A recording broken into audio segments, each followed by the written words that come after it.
platform. There was a time when our nation's economy was run simply and solely by politicians. And we all know how that ended. Complete and utter disaster, the nation in a shambles, the president running out the back door all the way out of the country. And now, of course, we are trying to recover. Sri Lanka is trying to move forward. But at the same time, we can't leave the economy to the politicians now, can we? Because we don't want another disaster.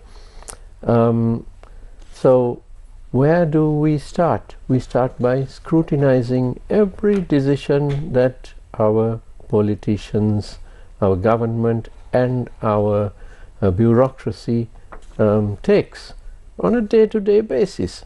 And much of that is, of course, economic, because it's the economic decisions which matter most. And to discuss all this, we have with us this evening Kanchana Ruwanpura, Professor of Development Geography at the University of Gothenburg in Sweden and co-founder of the Institute of Political Economy, Sri Lanka. Good evening, Kanchana. Good evening, Rish. So lovely to have you back again. And thank you for having me here. Right. So where do we begin? Because it's a massive task that this government has undertaken. Getting voted into power was the easy part, I believe. And with this massive majority comes added responsibility. They have to deliver, and all eyes are on the government and each decision. So let's start with the current situation. What is your reading of the current situation? Are we headed in the correct direction?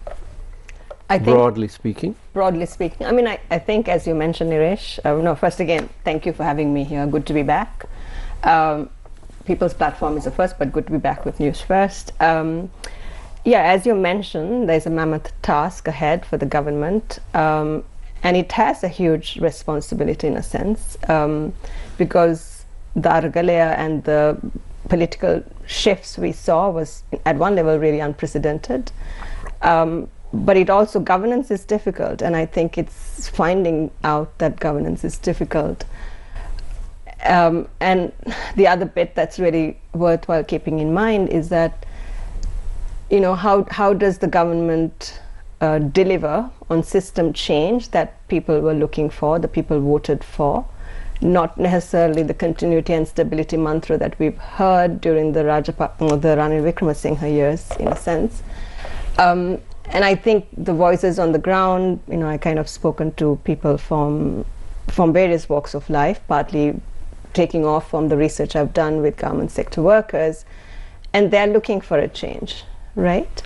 And this means the government will have to find ways of delivering on this change and use this political capital it has. It's not going to last forever. It's not going to last for the next 5 years or the 4 years. It will wane. And now is the time, in a sense, to kind of move forward on some of those radical proposals it suggested. But I think we also need to keep in mind, as you mentioned, Niresh, there is also not just the government, but there is also the state apparatus and the state bureaucracy, right? That is also kind of enmeshed in a particular kind of politics, which is regressive, which hasn't delivered for the people. And we need to be scrutinizing even the state apparatus itself. What is the state bureaucracy? How is it responding to this shift that the people are looking for? Well, paradoxically, about 80% of government servants who voted for change. Yeah, they voted for change. They voted for the NPP, and we saw that in the postal voting, which is government servants. Yeah.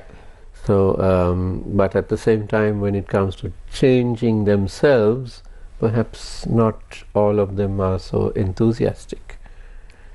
I mean, I think we need to perhaps, you know, tread that with a little bit of caution. I mean, yes, 80% of them voted for change, perhaps within that 80% or within the state, government officials, there are those who have vested interests, those who are promoting vested interests, right? I mean, the state bureaucracy has been politicized for decades, right? We've got to recognize absolutely, that, right? yes. We've got to recognize that, right? So if the state bureaucracy has been politicized, the system change is going to be resistant somewhat from within the state institutions themselves, right?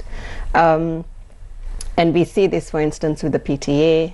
This is not necessarily the economy, but you see that with the PTA, for instance, the resistance on the basis that Sri Lanka is constantly under threat by God knows who.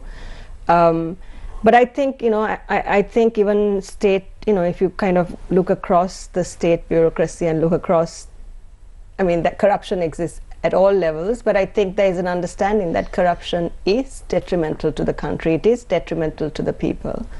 And I think, the government is interested in, or it seems to be taking steps in the right direction, but the state officials also have to make sure that the state institutions are delivering on the government's mandate. That's what the state, that's what civil servants are supposed to do, in a sense, right? So a lot of it would be about convincing the civil servants that they need to get in line with the national thinking.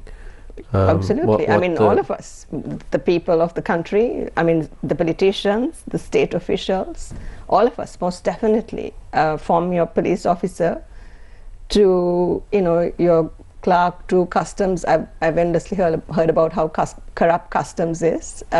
All of those officials, including to, central bank officials, all of that, right? Because it is imperative, in a sense, that this moment, we succeeded with this moment, right? It's an opportunity, and we need to seize on that opportunity and not squander it, because I don't think Sri Lanka's economy or its political economy or its social political fabric can bear another seismic kind of shift that we saw in 2022. I don't think, I mean, it will be really detrimental to the country. That's my sense. Oh, absolutely. Yeah. We cannot afford for this system change to fail. Absolutely basically. not, yeah. Right. And so everybody needs to play their part. Yes. Yeah. Now, you spoke of the fact that in any government, the political capital wanes. Yeah. You may come in with 62% as this government did, but it's going to get less, and at a certain point there may be a shift back if suddenly the government induces huge massive economic growth and people's cost of living goes down and all that, and then but that would take a long time. So traditionally you come in with a big majority and then you sort of lose it as time goes by. So the tough decisions need to be taken now, don't you think? I think so. I mean, let's take the abolishing of the presidency, which seems to have kind of, petered down. That was one of the promises. Yes. That is one of the things they need to be working on and signaling to the people, signaling to the country, we are earnest about this, and that shift needs to be, they need to be initiating that shift surely, steadily but surely, slowly and steadily, because we've had two other presidents who promised they would abolish the presidency. So we had, I think, at more least than two that. I can think yes, of. I think but President Chandrika was the first one. Yeah. That was 30 years ago. Maithripala Sirisena I can think of. Yes, Mahinda Rajapaksa also did. I think in his first term he said something about it. I don't really recall that, but most certainly at least two, right? Yes. And so, that shift has to take place. And I mean, so that's just, in terms of governance, but also with the economy, the stability, continuity mantra, we need to be asking whose interest is it serving, right? Absolutely. Is it serving the interest of the many, or is it serving the interest of very few? There is very little evidence to date that, yes, everything seems calm, and everything seems relatively kind of ticking along. But if you speak to the laboring communities in this country, they really find it difficult. I mean, I have heard rice prices and coconut prices from almost everyone, but people who government sector workers especially, these are people in the formal sector. So you can anticipate how much more difficult it is for those in the informal sector, which is the bulk of Sri Lanka's working population, right? They have all talked about the high cost of living, and these are things that need to be addressed. That's one. The other is, of course, to do with how are we going to be the economy is also about the debt restructuring and the conversations around that, right? That too is something else we need to be addressing. Yeah, I mean, yes, I'll stop. I will stop myself for that, but yeah, I think that's another issue that we need to be looking into. Right. So one of the things which happens when a new government is elected is that people are given some hope, hope that there will be change, and that their lives will get better. Yeah. And during the last 3 years or so, people in Sri Lanka really had very little hope of things getting better, except for the fact that one day we'll have elections and we'll vote this bunch out of office and bring another bunch in. Yeah. And that's what has happened. But it's very important to keep this sense of hope going, don't you think? Yeah, and I think it would be fair to say I think people still have that hope. I'm talking again, really I'm thinking of like a lot of working class communities I have been interviewing. I think they still have that hope. And they've also said the government has a monumental task. It has a lot of these issues to disentangle, and that there's a willingness to give time. So in a sense, people are still hopeful, right? There's a willingness to give the new government time, but there's also people have given me saying we are hoping we are looking for change from anything from 6 to 12 months. So within a year they're looking for some kind of change. Some people have recognized sometimes Sri Lankans can be impatient, that they're looking for massive changes in a very short amount of time, which is not feasible. And the other issue is, of course, that is not feasible. The other issue is, of course, how does the government tackle places, like the transport mafia or the rice mafia, for instance. I mean, rice has come up in all of my conversations, right? And people have proposed, to me, what sounded very radical solutions.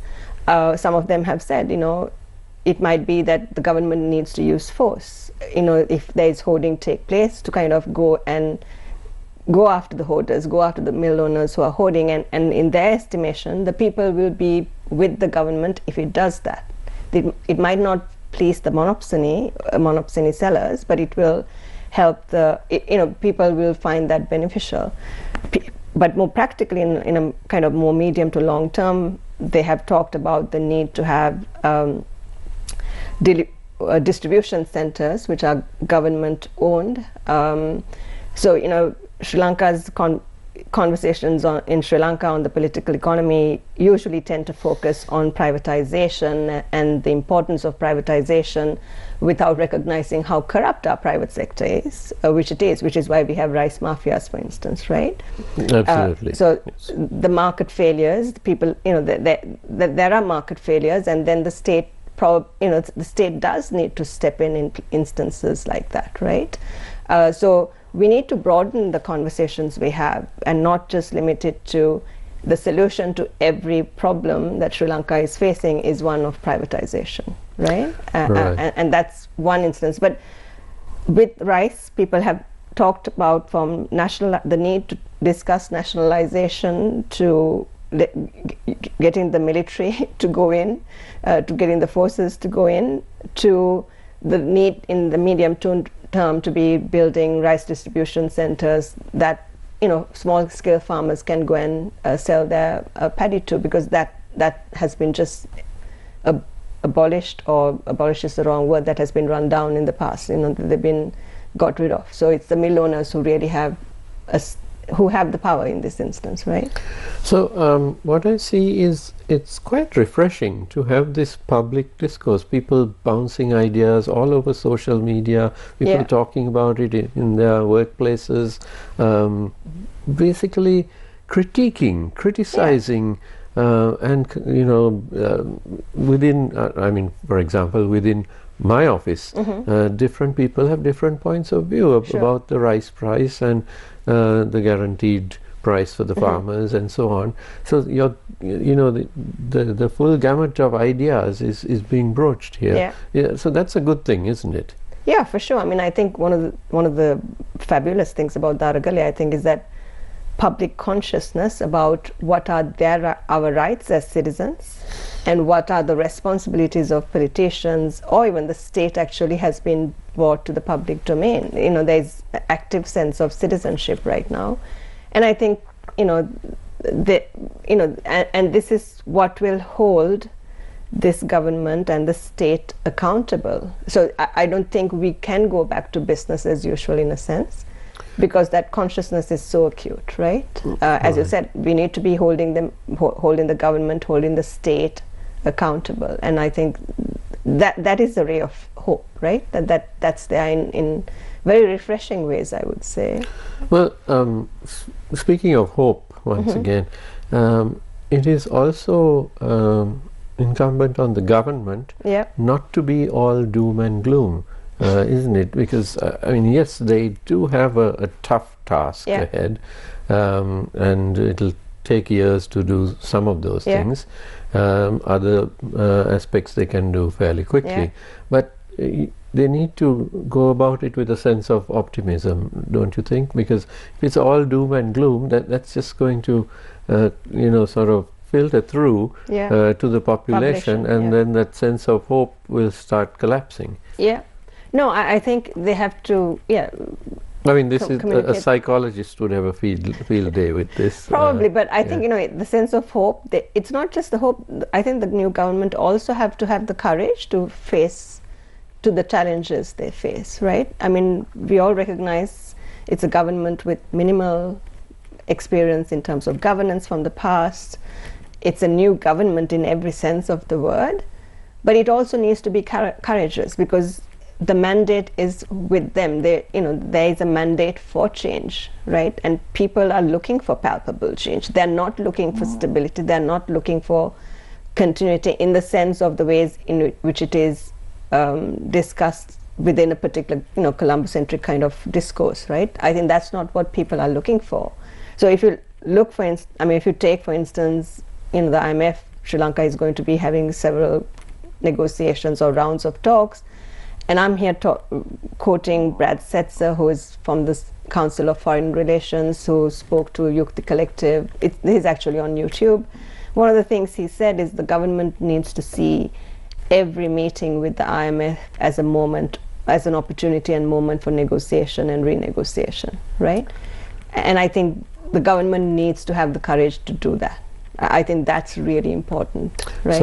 And not just the government, even the state officials. Yes. So basically the government needs to go into those meetings with the IMF where the government has a plan, has certain objectives, and set the bar much higher than what we've sort of seen. I mean, of course, we don't see the actual negotiations. We don't know how our guys are behaving, and are they being tougher than what they appear to be in public. But the impression is that they seem to, so far they've over the years gone into these IMF meetings sort of happy to go along with the whatever IMF or the private bonders. So that's the impression, which is probably not the complete picture. But they need to look tough, don't they?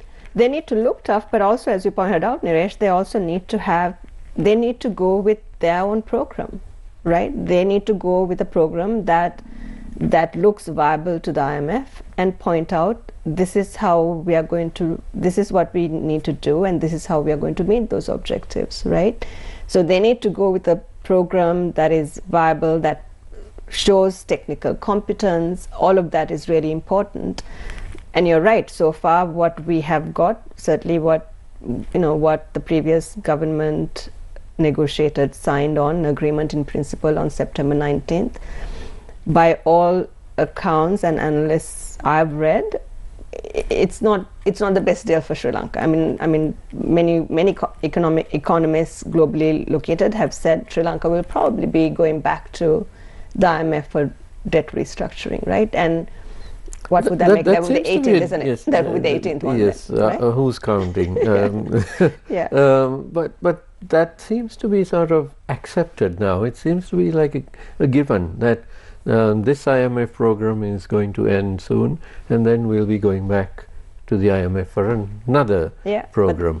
But we really need to get out of this at some point. I'm not saying, at the next sessions or when this program ends, but it's sort of like being hooked on drugs, and going back to your drug dealer every week or whatever. So we need to get off this addiction. Don't you think? No, totally. I mean, I think if you look at instances where countries have been successful, it's where they have gone with their own program, right? I mean, in South America, Ecuador is the most clearest example, where they suspended payments to the bondholders, and then they kind of came up with their own program, and it was a very successful one, right?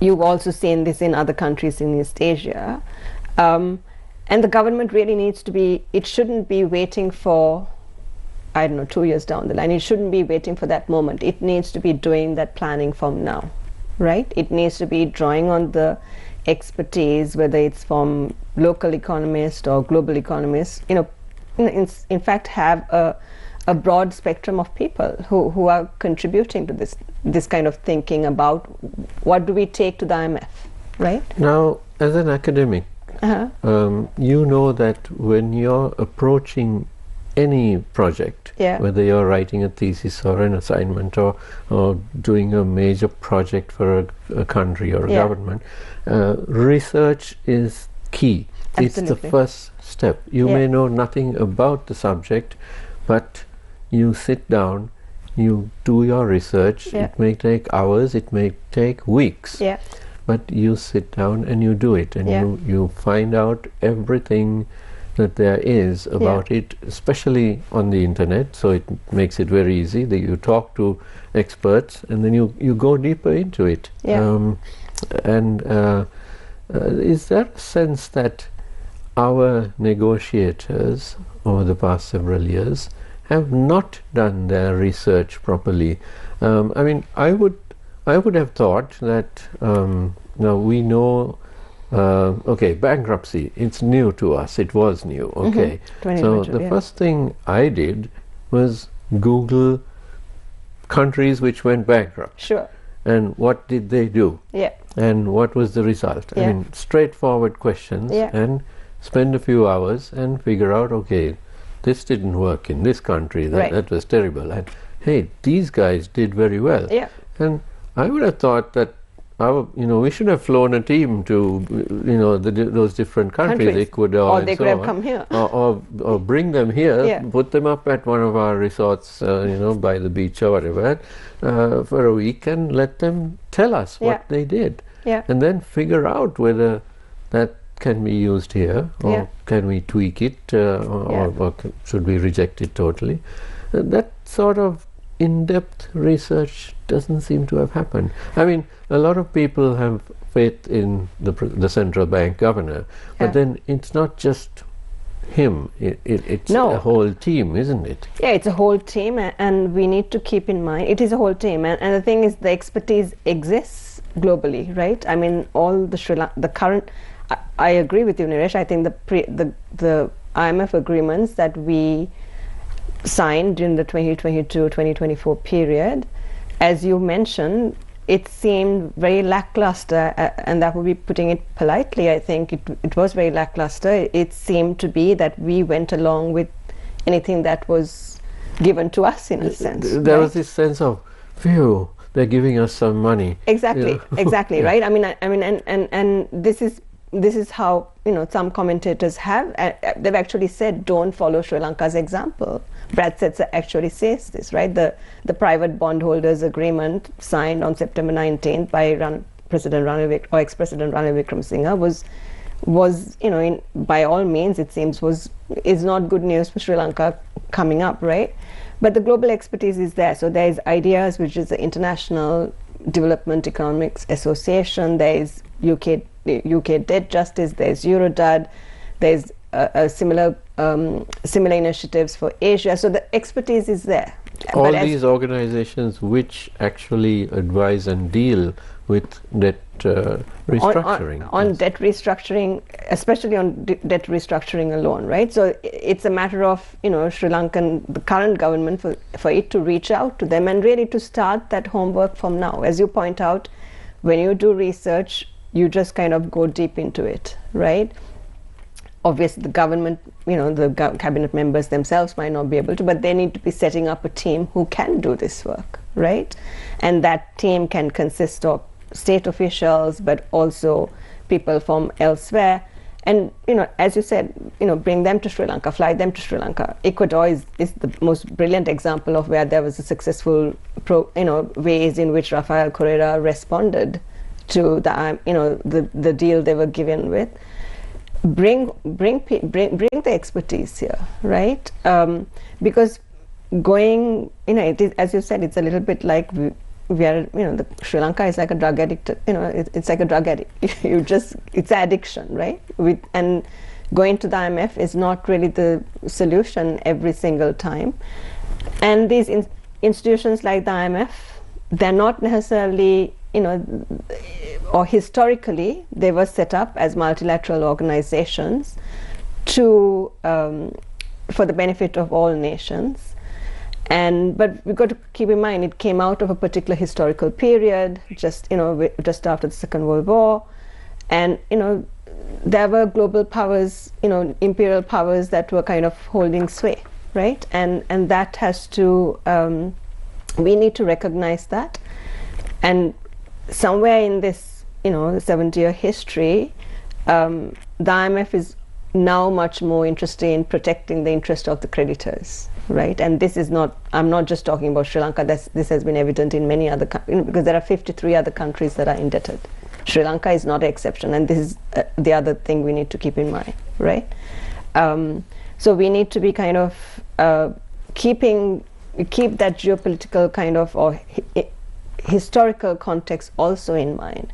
But we really need to get that expertise, reach out to the global experts, and as you said, get them here. I mean, you don't have to send them to a resort. You can also just get them to sit in the Treasury or the central bank, or in the Ministry of Finance, wherever it is, right? And get them to do that work. And I'm sure that those countries would be more than willing to help. I think so. I mean, I think, it is, I mean, there is a sense, if you look at the BRICS, it is a response to the global governance architecture, right? So there is a sense of that there has to be solidarity between countries in the global south, right? So my sense is, yes, some of it includes diplomacy, some of it includes drawing on contacts that a whole load of people have, but that work has to be done, and I wouldn't wait till the nth hour to be doing that work. I would be starting it from now, that's for sure. Absolutely. We need to take a short commercial break right now. We are speaking with Kanchana Ruwanpura about all things economic and political. Don't go away, we'll be right back.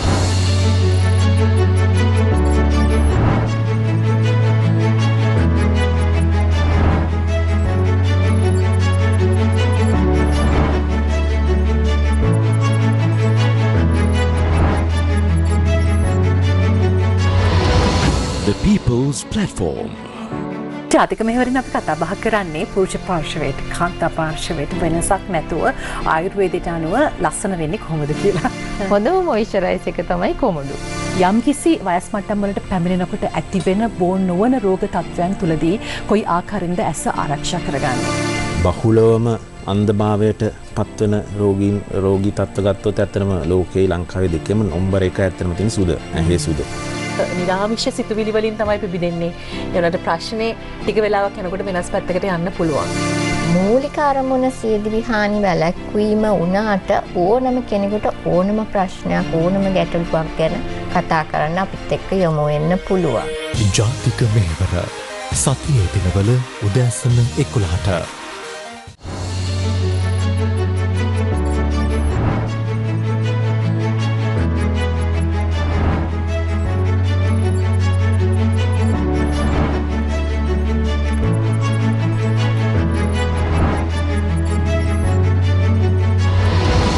The People's Platform. Welcome back to the People's Platform. We are with Kanchana Ruwanpura. Now, Kanchana, we were speaking about debt, Sri Lanka's debt, and the fact that it may not have been handled as best as it should have been. But one of the things which has struck me is that most Sri Lankans really don't know very much about the IMF. And this is something that perhaps we should be researching into the IMF. What's their performance been since they were formed many decades ago? What has their performance been with regard to countries like Sri Lanka, our size countries with the similar sized debt? What's been the result? And then, of course, what has been the history of the IMF and Sri Lanka together? These are aspects which we really haven't looked at publicly. Perhaps the central bank knows about it, but generally Sri Lankans don't know. But I'm sure there must be a lot of research into these same aspects which I just mentioned. Yeah, Naresh, I mean, globally and historically, there's a lot of critical readings of the IMF. I can think of one of the most kind of key texts, which is not about Sri Lanka, but about how the IMF has been vis-a-vis the global south countries that have borrowed, is a book called Why Not Default? So in a sense, calling for defaulting on debt, right, on borrowed creditors' money. And there are several other books like that which kind of traces the evolution of the IMF. You know, it came out of a particular historical period. It was interested in promoting the interests of the imperial powers. And there has, of course, also been the interest of private creditors that it's increasingly is much more interested in promoting. So in the case of Sri Lanka, I've read this report. I'm not sure if it's really widely circulated, but certainly I've read it, which is called Political Economy of Debt, which is by a group called South Asia Progress Forum. And it does I'm not in agreement with everything that's laid out there, but it does a brilliant job of how Sri Lanka has done over the decades, right? The kind of structural issues that persist, and how IMF has kept lending to us despite these structural failures. So, you know, the lack of industrialization, for instance, that is one instance which it keeps glossing over. And I'm not sure if the IMF program, even the current IMF program, makes that a central plank, right?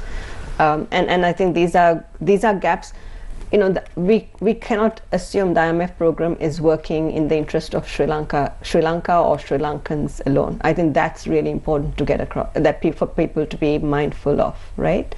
Go to the IMF comes with strings attached, and I think we need to be very attentive to that. Absolutely, and those strings can hold back a country as much as propel it forward. Yeah. And one point is that developing nations like ours, well, what are we striving to do? What is this development where we're trying to become a first world country?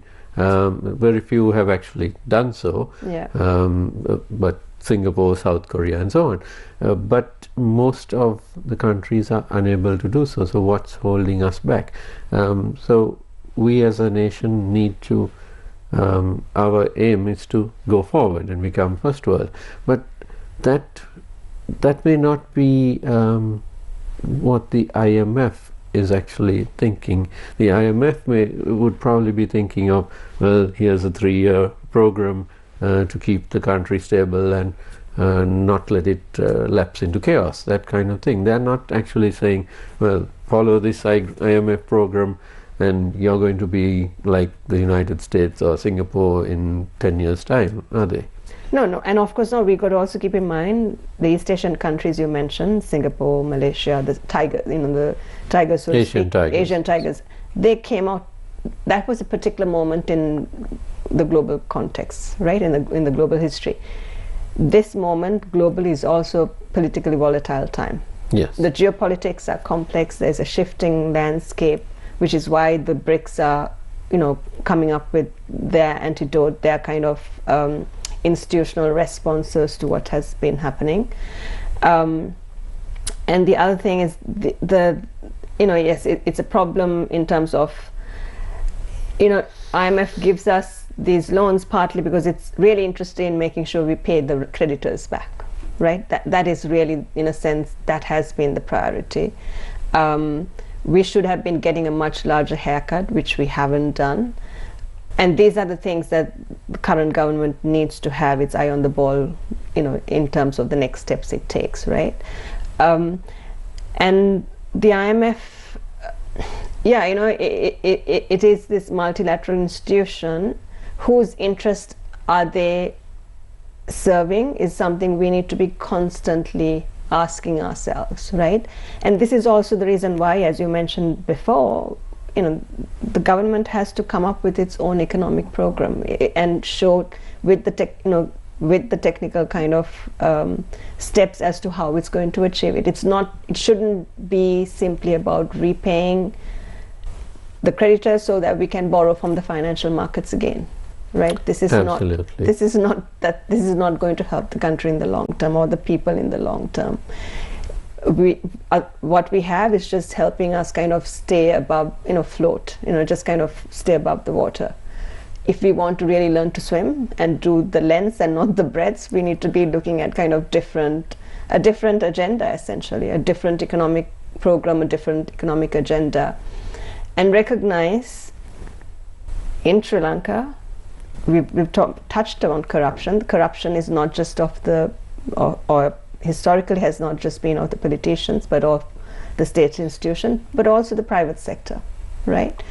And so the idea that the private sector is always a panacea, especially in a country like Sri Lanka, needs to be really treated with a lot of kind of care and caution. And there is a role for regulation, therefore. Absolutely. And I think that's really important too. And globally speaking, you mentioned the word imperialism. Yeah. The imperial nations never really went away. Yeah. They never got used to the idea that they can't have empires anymore. Right. Yeah. They may not be here physically, but they do control much of the world through other means, financial means, don't they? Yeah, I mean, the fact that 37% of our debt is owned by financial creditors who are primarily based in Western nations is an illustration of that, the neo-colonial powers that continue, right? I mean, and this is not just Sri Lanka's case, so we need to keep this in mind. So as you pointed out, Niresh, the empire has, the imperial powers, they have morphed, their powers have morphed into different kind of, into a different form, but that financial imperialism remains, right? Not just for Sri Lanka, but for many countries in the global south, right? And I think we need to be aware of that. We can't assume that, kind of Western countries are interested in lifting us up, so to speak, right? Nations don't have friends; they have interests.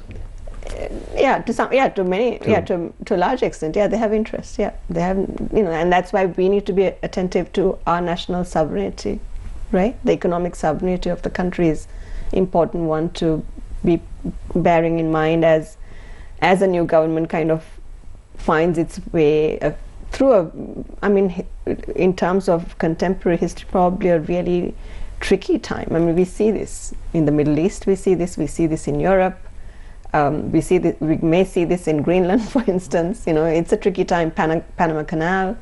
So it's important to keep in mind, and I suppose all of that is also illustration of imperial powers that are refusing to let go of the power base they had, even though they know the geopolitical terrain is shifting. Absolutely. Right? Now, one thing that has always bothered me is that we don't pay enough attention to those who suffer the most when there is an economic crisis, and we are still in crisis. A few months ago, the last report said about 7 million Sri Lankans were living below the poverty line, and that hasn't exactly changed overnight. And when it comes to families, women bear much of the burden here, much of the hardship, especially as mothers, but also as workers in key industries like apparel, tea, working domestic in the Middle works, East, domestic workers, and so on. You've done a lot of research, especially in the apparel field, haven't you? Yeah. Could you tell us a little bit about your research and what's been the impact on the women of Sri Lanka? I think if we just limit ourselves to the formal sector, and as you mentioned, so tea, apparel, and migrant domestic workers, they would be the third, and these are three main foreign remittance earners as well, right? So really our economy runs on the backbones of women, including the foreign exchange earners, right? So it is women workers, right? The one thing in the apparel sector where the workers have seen their real wages falling in a sense, right? Because their wages haven't kept pace with the high cost of living. So they really feel the pinch, right? How many have talked about how they don't have more than, if they're lucky, if they have 2 meals a day, but sometimes it's only 1 meal a day. And of course, in certain factories, you do get food being given at the factory premises itself, right? Depending on the shift they're working on. But, like women compromising on their food intake, compromising on the food intake of children and girl children.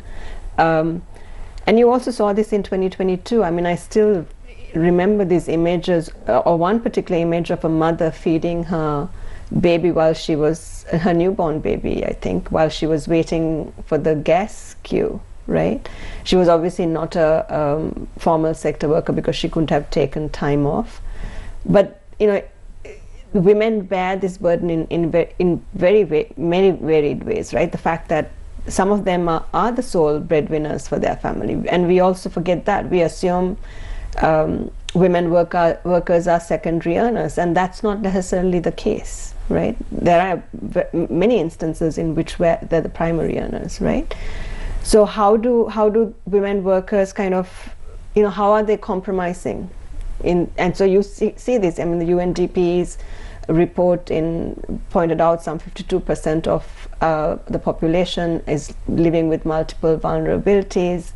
Malnourishment is on the increase. It's gone up from 10% to 33%, for instance. These are all indicators of working class communities and low income groups living under distress, right? And this is why I said, the stability mantra we heard during ex-President Wickremesinghe's time didn't deliver for the people. And we cannot assume that if we continue with this stability or continuity mantra, that it will deliver for the people, because right now it's not doing that, right? It's simply not doing that, right? Well, interestingly, when I kept hearing this word stability coming out of proponents of the Ranil Wickremesinghe government, I did something which I have rarely done, which is actually look up the word in the dictionary, because Having been a journalist for 35 years, my definition, my understanding of the definition of the word stability was nothing like what Mr. Wickramasinghe and his friends seemed to think it was. So I actually looked it up, and I was right. That word should not have been used at all. If you've got 7 million people living under the poverty line, most of whom fell under that poverty line over the last couple of years, 2 years, then you simply shouldn't be talking about stability at all. There was nothing stable about it, and even today there's really, we hope for stability, but it would take very little to turn this upside down again. So that's why we need to be careful, don't you think? And I think we need to be asking if the stability, who is, is life stable for those who are, as you pointed out, who live below the poverty line, the people who are working and not earning a living wage, or who have seen their real wages fall dramatically and continue to witness that, right?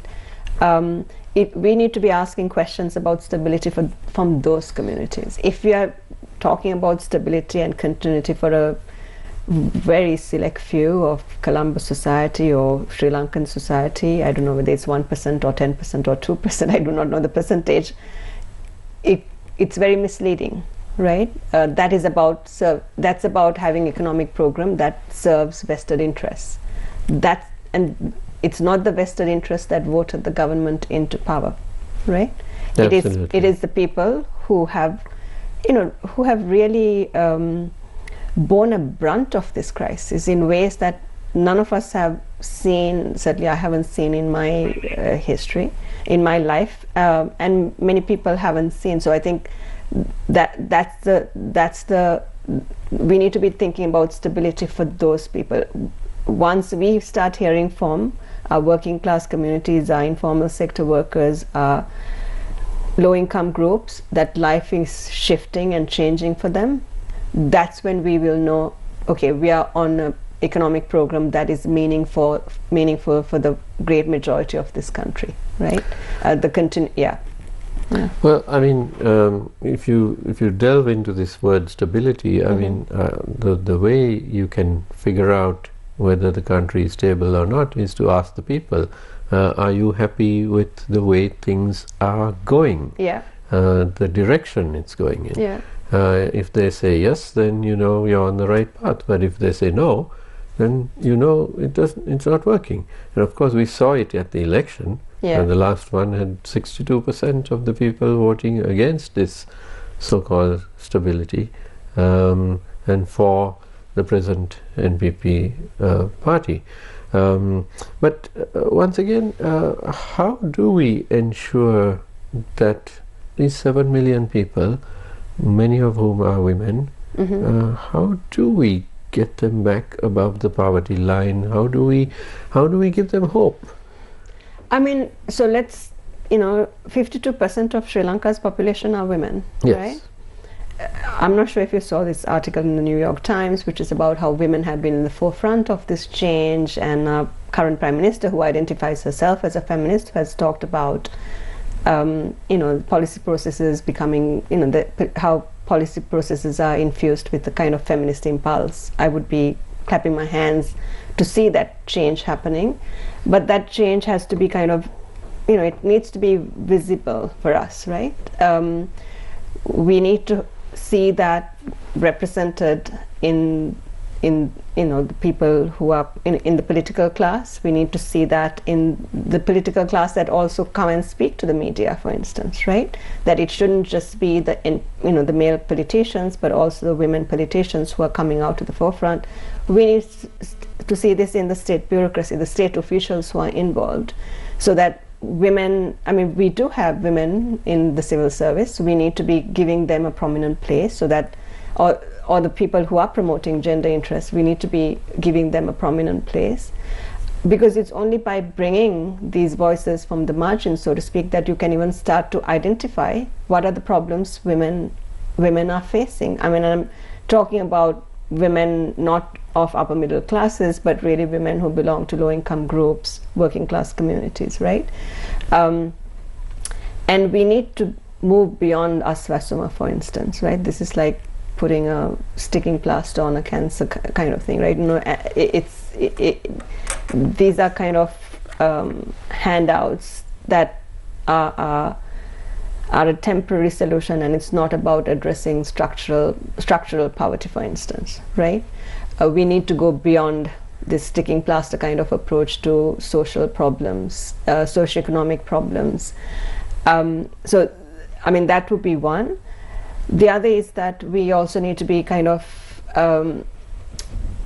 you know, there's enough research done in Sri Lanka that already exists in Sri Lanka that looks at, you know, the challenges of tea plantation workers, the challenges of women apparel sector workers, the problems faced by migrant domestic workers. So the research is there, right? It's a matter of drawing on that research to actually bring about the feminist policy processes that, you know, the New York Times article talks about, right? And this is about recognizing care work, which a lot of women are involved in, which also is mentioned in the New York Times article, that there is a monetary value placed on it. Because until such time, Sri Lanka also lags, but Sri Lanka is not the only country, but several countries do abysmally on female labor force participation rates. Sri Lanka is not an exception. And this is partly because women have to do care work, right? They're always juggling, thinking, is it worthwhile me going to work? Who's going to look after the kids, right? So this requires, you know, I mean, this requires systematic kind of change, but it also requires more than politicians talking about a feminist political process. It requires women to be on the forefront. Women Absolutely. Politicians, women state officials, women policymakers, etc. Right? Absolutely. Yeah. Well, I'm afraid we are out are of time. almost out of time. But one final question. Now, we have more women in Parliament today than ever before, but it's still less than 10%. Yeah. Only 22 of the 225. Yeah. That's very low. But now we have the local government elections coming up, and it is mandatory that 25% of the councillors must be women. Yeah. So we've got a minimum of 25% there. Yeah. Not like the less than 10% in Parliament. So do you see that as part of the radical change which we need this society in our country to undergo? Yeah, I mean, I would call that it is part of the necessary change. 25% is better than 10% for sure. It's not nowhere close to 52%, but it is most certainly a step in the right direction. And the government is taking several steps in the right direction. You know, I don't want to underplay that, but I think it needs, you know, it needs to use this moment, because this moment is not going to last forever. And like all political moments, you know, it's an opportunity. You do not let that go, right? Be bold now, because that's the best way to kind of see systematic transformation over time. Yeah. Absolutely. Thank you very much, Kanchana Ruwanpura, for being with us this evening. And thank you to you at home for watching. And don't go away, because the news is coming up next. Have a great evening. Good night.